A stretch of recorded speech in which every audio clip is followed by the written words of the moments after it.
안녕하세요. 저는 올해 47살 남자이고 얼마 전 아내와 사별을 했습니다. 지금 되돌아보니 제 인생은 정말 파란만장하고 최악이었던 것 같아요. 그래도 지금은 새 마음가짐으로 훌훌 털어버리고 하늘나라에 있는 아내와 아이를 생각하면서 살려고 노력 중입니다. 저의 인생 이야기를 오늘 한번 풀어볼까 싶어요. 저는 어렸을 때부터 돈도 없고 빚만 잔뜩인 집안에서 장남으로 자랐습니다. 공부도 하고 싶고 대학교도 다니고 싶었지만 저희 집안 형편에서 부모님은 공부는 사치라고 하셨고 졸업을 하자마자 취업을 했죠. 여동생이 하나 있는데 동생만큼은 꼭 대학교를 다니고 하고 싶은 공부를 하게 해주고 싶어서 제가 취업을 결심했던 것 같습니다. 다행히도 제가 취업을 하니 빚을 어느 정도 갚아나가기 시작했고 여동생도 오빠 덕분에 자기가 이렇게 공부를 하고 있다면서 기뻐하더라고요. 제가 희생을 하면 저희 집안이 행복하니까 그걸로도 저는 만족했습니다. 사실 저희 집이 빚이 진 것이 바로 아버지 때문이었는데요. 아버지는 도박을 하러 다니시면서 빚을 졌고 하다 사채까지 쓰셨습니다. 저희 집에 사채업자가 드나들면서 집을 뒤진 적도 많았고 아버지가 저희만 두고 사채업자들을 피해서 도망을 친 적도 많았죠. 그래도 제가 밤낮 없이 일을 해서 사채 빚은 다 갚았지만 은행 빚은 아직 어마무시하게 남아 있었어요. 아버지는 빚을 갚을 생각도 없이 점점 불려나가다가 결국 돌아가셨습니다. 어머니는 진작에 저희를 두고 집을 나가셔서 저와 여동생에게 빚만 잔뜩 떠넘기시고는 하늘나라로 가셨죠.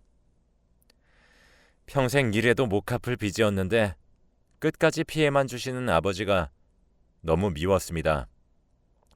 장례식장에서 여동생과 저는 둘이서 앞으로 어떻게 사냐고 펑펑 울었네요.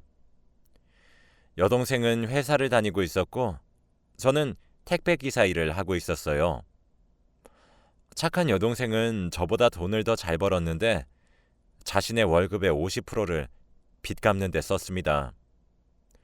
저도 제 월급의 50%는 빚 갚는 데 썼지만 둘이서 해도 워낙 아버지가 남기고 한 빚이 많다 보니까 턱도 없더라고요.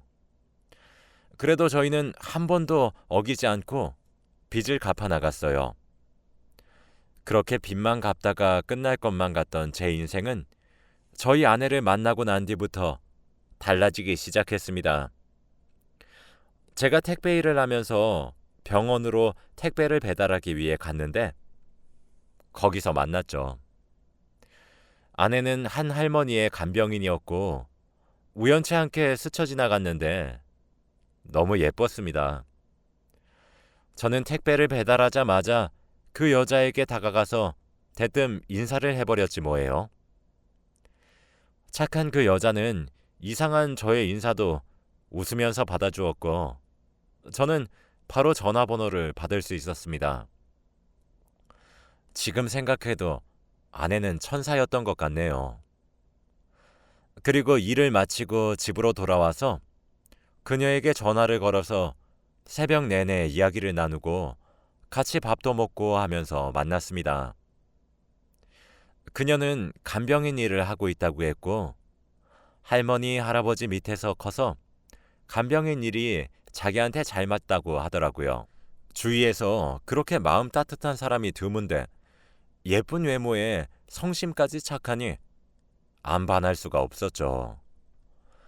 저와 그녀는 낮에 서로 바빴기에 밤에 잠깐 30분 정도 보거나 제가 병원으로 가서 퇴근할 때까지 기다렸다가 그녀를 집에 데려다 주면서 사랑을 키워갔어요. 그리고 저희는 무려 30대 후반까지 연애를 했답니다. 몇 년 동안 연애를 하니까 이 사람이 아니면 결혼을 못 하겠더라고요. 사실 저희가 나이가 이렇게 될 동안 결혼을 못한 이유가 있었는데 바로 그녀의 부모님 때문이었습니다.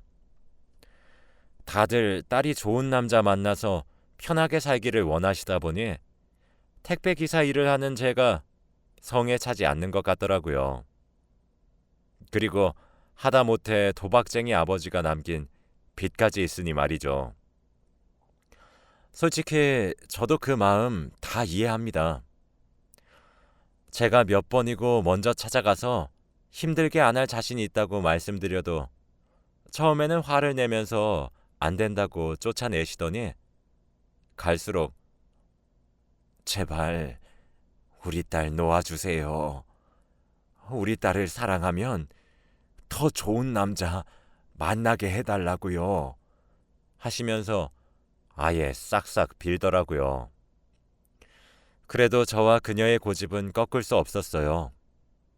저희는 그녀의 부모님이 반대를 할수록 사랑은 더 뜨거워져 갔고 결국 그녀는 임신을 하고 말았답니다. 이렇게까지 될 줄은 몰랐는데 그녀가 30대 후반임에도 불구하고 임신을 한 경우는 정말 축복이라 기분이 좋긴 했지만 그녀의 부모님께서 얼마나 윽박을 지르실지 걱정이 되긴 하더라고요. 역시나 그녀의 부모님은 당연히 반대하셨고 온갖 모욕적인 말을 퍼붓기까지 하셨습니다. 너 우리 딸 고생시키고 싶어서 환장했냐?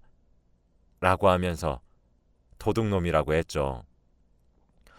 저는 절대 고생 안 시키고 사랑해줄 수 있다고 제발 딱 한 번만 믿어달라고 빌었어요. 제 끈질긴 설득 끝에 에휴, 니들이 좋다는데 어째 아이까지 배고 온 마당에 알아서 해 라고 하셨죠. 탐탁치 않아 하는 말투였지만 저희는 결혼을 승낙받았다고 생각하며 결혼 준비를 하기 시작했습니다. 사실 저와 아내 둘 다 집안 형편이 좋지 않고 아이까지 임신했다 보니 결혼식을 할 여건이 되지 않더라고요.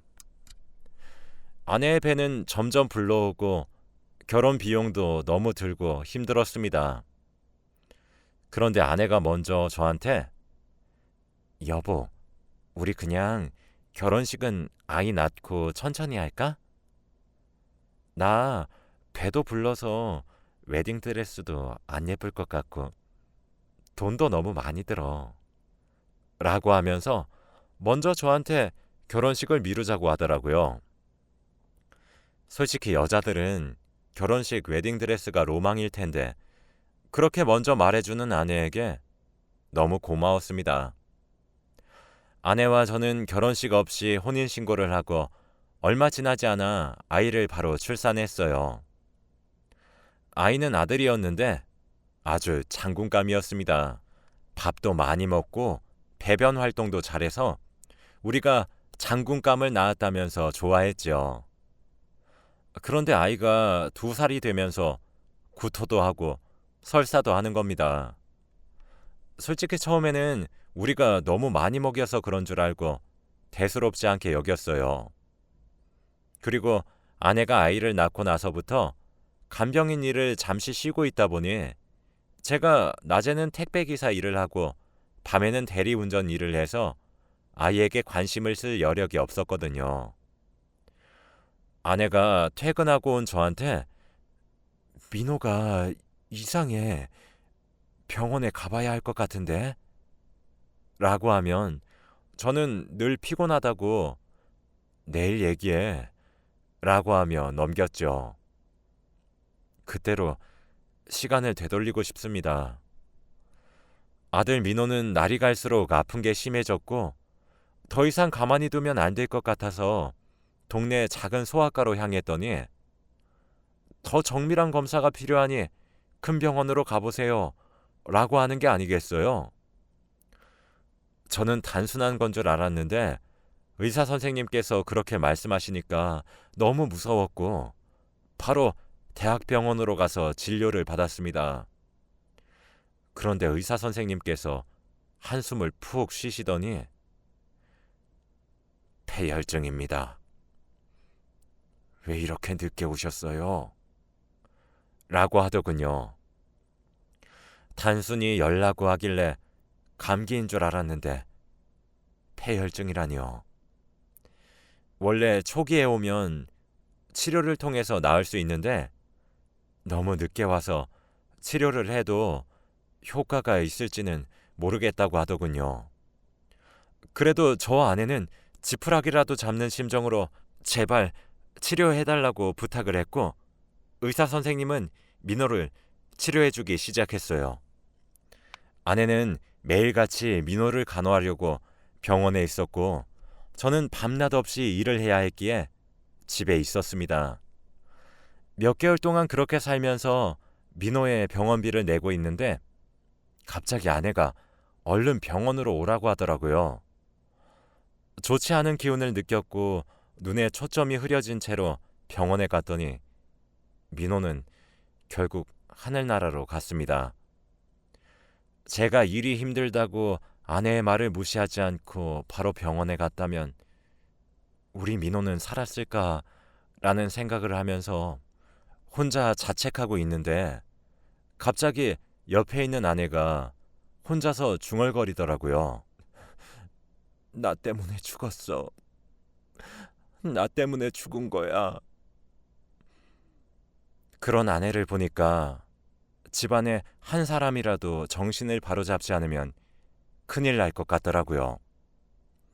아내는 그 뒤로 계속 죄책감에 시달리면서 하루 종일 울었고 옆에 있고 싶었지만 민호의 병원비도 산더미처럼 쌓여 있었고 빚도 갚아야 했기에 저는 출근을 할 수밖에 없었어요. 저는 일을 마치고 오면 잠들어 있는 아내의 코 밑에 손을 가져다 대어서 숨을 쉬는지 확인하는 것이 일상이 되었고 아내 옆에서 열심히 괜찮다고 간호를 해주었죠. 그렇게 몇 개월이 지나니 아내는 괜찮아진 것 같았습니다. 다시 예전처럼 밝아졌고 간병인 일도 다시 시작했죠. 그런데 아내는 일을 한 지 얼마 되지 않아서 몸이 쑤시다고 하는 겁니다. 그때도 저는 오랜만에 일을 해서 그런가? 라고 하면서 별 대수롭지 않게 여겼죠. 아내도 오랜만에 몸 쓰는 일을 해서 그런가 보다 했거든요. 그런데 일을 하는데 대학병원에서 전화가 오더라고요.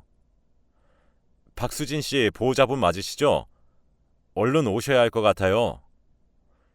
저는 갑작스런 전화에 일을 하는 도중에 바로 병원으로 향했고 가는 동안에 몇 년 전에 아들이 죽던 그날이 떠오르면서 제발 아니길 빌었습니다. 다행히도 아내는 일을 하다가 넘어져서 왔다고 하더라고요. 근데 왜 그렇게 급하게 나를 불렀냐고 하니까 몇 시간째 피가 안 멈춘다고 했습니다. 아내의 상처 부위는 작은 편이었는데 왜 피가 멈추지 않나 싶었는데 의사 선생님은 정밀 검사를 진행해 봐야겠다고 하더라고요. 저는 이런 조그마한 상처 때문에 정밀 검사를 하러 가자는 것이 수상해서 혹시나 돈을 벌기 위한 목적인가 싶었지만 우선 아내가 아프다고 하니까 하기는 했습니다. 그런데 아내의 증상을 알고 저는 충격을 받았어요. 바로 아내는 급형 백혈병이라고 했습니다. 최근 들어서 속이 울렁거리고 몸이 아프다고 한 것들이 다 백혈병의 증상이었고 피가 몇 시간째 멈추지 않는 것도 다 백혈병의 증상이었죠. 저와 아내는 어떻게 이런 시련이 우리에게 생길 수 있냐면서 펑펑 울어댔고 치료 열심히 받겠다고 하더라고요. 그때부터 아내는 병원에 입원을 하면서 백혈병 치료를 받기 시작했습니다. 그런데 아직 민호 병원비도 다 갚지 못했는데 아내 병원비까지 쌓이니까 너무 힘들더라고요. 원무과에서는 매일같이 돈을 내라고 전화가 오고요. 누워있는 아내를 간호하면서 갑자기 아내가 여보, 내가 간병인 일만 하다가 막상 환자가 되어 보니까 환자 마음을 어느 정도 알겠어. 환자들이 늘 나한테 화만 내고 성질만 부리던데 내가 막상 이렇게 되니까 이해가 된다. 백혈병에 걸려서 입원하니까 환자들 마음도 알게 되고 좋네. 라고 하면서 오히려 이 상황 덕분에 얻는 게 있다는 식으로 말을 하더라고요. 이런 상황에서까지 긍정적이게 생각하는 아내를 보고 정말 많이 배웠습니다. 얼른 나와서 여보 좋아하는 간병인 일 많이 하자. 여보, 내가 지금 아파서 같이 아버님 빚 못 갚아줘서 미안해. 내가 병원 생활에서 빚을 더 늘려주고 있네. 얼른 나와서 빚 열심히 갚아줄게. 아내는 그런 따뜻한 말을 해주면서 저를 위로해 주었습니다. 그런데 며칠 뒤 의사 선생님께서 저를 조심히 부르더라고요. 그러면서 아마 아내분 최대 몇 주입니다. 라고 하는 게 아니겠어요. 아내는 면역력이 너무 약해서 회복도 늦고 백혈병이 너무 많이 심해진 상태라 병원에서는 손을 쓸 수 없는 상황이라고 했습니다. 몇 년도 아니고 몇 주라니요. 아들까지 떠나갔는데 아내까지 떠나보내야 하나요? 저는 그날 화장실에서 입을 틀어막고 혼자서 펑펑 울었습니다. 도대체 전생에 무슨 죄를 지었길래 제 곁에 있는 사람들을 다 빼앗아 갈까요? 눈이 팅팅 부은 저를 보고 아내는 어느 정도 눈치를 챘는지 여보, 나 얼마 못 산대지? 라고 하며 같이 울었답니다. 이 여자 없이 과연 제가 행복하게 살 수 있을까요? 그리고 며칠 뒤 장모님이 병실로 찾아오셨습니다. 아내가 시한부인 것을 알고 구슬하라고 하더라고요. 우리 딸이 아픈 이유가 아기 귀신이 엄마한테 붙어서 그런 거라고 하더라고. 그래서 구슬하려고 하는데 어떤가 자네? 굿이요? 그런데 아내가 천주교라서 굿은 하지 말라고 할 텐데. 지금 종교가 중요한가? 사람 생사가 달린 일인데. 근데 굿을 하려면 약도 끊어야 하고 호흡기를 다 떼고 진행해야 한다고 하네. 그래도 하면 몇 년은 살 수 있다네. 네? 약을 끊고 호흡기를 떼면 아내 죽어요, 장모님. 이건 아닌 것 같아요.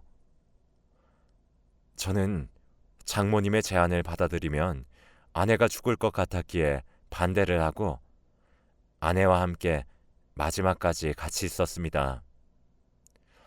저희는 한시도 떨어지지 않은 채로 붙어 있었고 병실에 있는 다른 환자들도 우리 부부를 보면서 꿀이 떨어진다고 했죠. 그런데 얼마 뒤 아내가 죽고 나서 장모님이 화가 잔뜩 난 모습으로 오자마자 제 뺨을 때리시고는 자네가 우리 딸 죽인 걸세. 700만 원이 아까워서 그랬나? 어떻게 자네가 내가 굿을 하면 우리 딸 몇 년은 장담할 수 있다고 했지 않는가? 자네 때문에 우리 딸이 죽었어. 라고 하면서 나갔습니다. 솔직히 저도 많이 힘들고 참았는데 이렇게 뺨까지 맞으니까 제정신으로 살 수 없더군요. 아내가 굿은 절대 하지 말라고 해서 안 했고 의사 선생님의 말로는 호흡기 때문에 겨우 버티고 있는 거라고 했는데 어떻게 호흡기를 떼고 굿을 하나요? 그 뒤로 저는 처가와 연을 끊고 삽니다. 텅 빈 집에서 혼자서 살려고 하니까 도저히 못 살겠더라고요.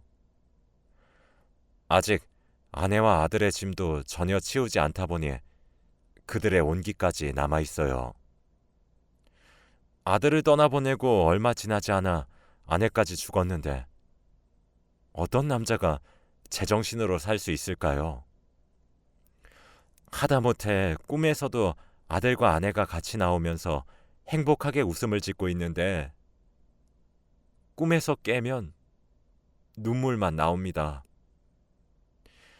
일도 다 그만둔 지 오래고 빚도 날이 갈수록 많아지는데 이런 현실 속에서 살게 하는 이 세상에서 도망치고 싶더라고요. 하늘나라로 가면 아들과 아내가 저를 기다리고 있을 것만 같아서 하루하루가 괴로웠어요.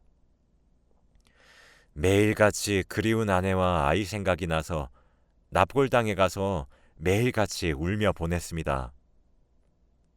이런 제 모습을 보고 여동생이 오빠, 이렇게 살고 있는 거 언니가 보면 아주 좋아하겠다. 제발 정신 좀 차려. 라고 하며 저보고 이사를 가라고 하더군요. 이 집에서 민호와 아내의 온기를 느끼고 있으면 더 그리워진다면서 자기 집으로 이사를 오라고 했습니다. 여동생의 성화에 못 이겨 이사를 하기로 결심하고 짐을 챙기고 있었는데 그때 한 상자가 발견됐어요. 아내가 병원에서 쓰던 물건들을 모아둔 박스 속에서 발견됐는데 그때는 너무 큰 상실감에 보지 못했던 것을 이제야 발견했습니다. 그런데 그 상자 속에는 편지 봉투가 수십 개가 있더라고요. 도대체 이게 다 뭔가 싶어서 하나씩 열어서 보는데 바로 아내가 쓴 것이었습니다. 아내는 죽기 전에 아픈 몸을 이끌고 삐뚤삐뚤한 글씨체로 편지를 써내려 갔는데 바로 30년치 제 생일 편지를 써두었더라고요. 제가 처음으로 열어본 편지지는 50살이 된 저에게 쓴 아내의 편지였습니다. 여보, 어느덧 50이 되었네. 작년보다 흰머리는 더 많이 늘었어? 라고 시작하면서 우스꽝스럽고 재미있는 말들을 많이 썼더라고요. 저는 이거 말고도 한두 장을 더 읽었는데 보면서 재밌는 이야기들이 많아서 보는 내내 웃음이 멈추질 않았습니다. 그리고 아내가 죽고 첫 생일인 47살의 편지지가 눈에 보였어요.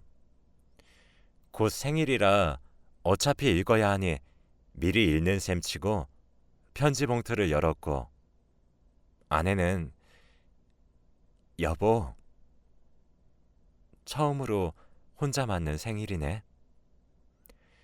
내가 떠났다고 울지 말고 내가 여보 옆에서 살았던 순간을 기억하면서 웃어줘. 나는 지금 우리 아들 민호랑 행복한 곳에서 있다는 걸 잊지 말고. 난 항상 민호와 함께 여보 옆에 있으니까 혼자 맞는 생일을 슬프게 보내지 않았으면 좋겠네. 우리 꼭 다시 만나.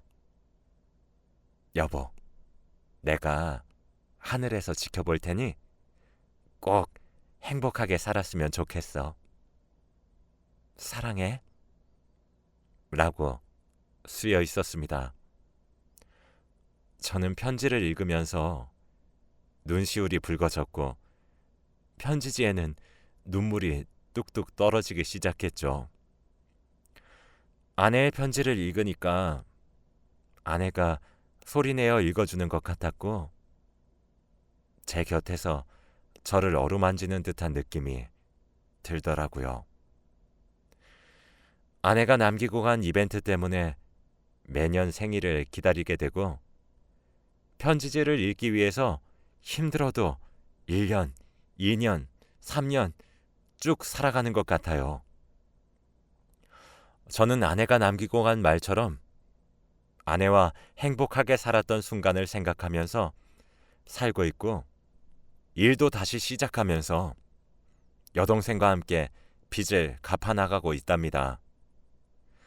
세상의 모든 시련을 다 겪은 것 같은 저도 이렇게 살고 있으니 여러분들도 힘든 일이 있으셔도 포기하지 마시고 이겨내시길 바래요. 저는 얼른 내년 생일에 아내가 쓴 편지를 읽는 날을 기다리면서 하루하루 열심히 살아야겠습니다. 제 이야기는 여기까지이고 들어주셔서 감사합니다.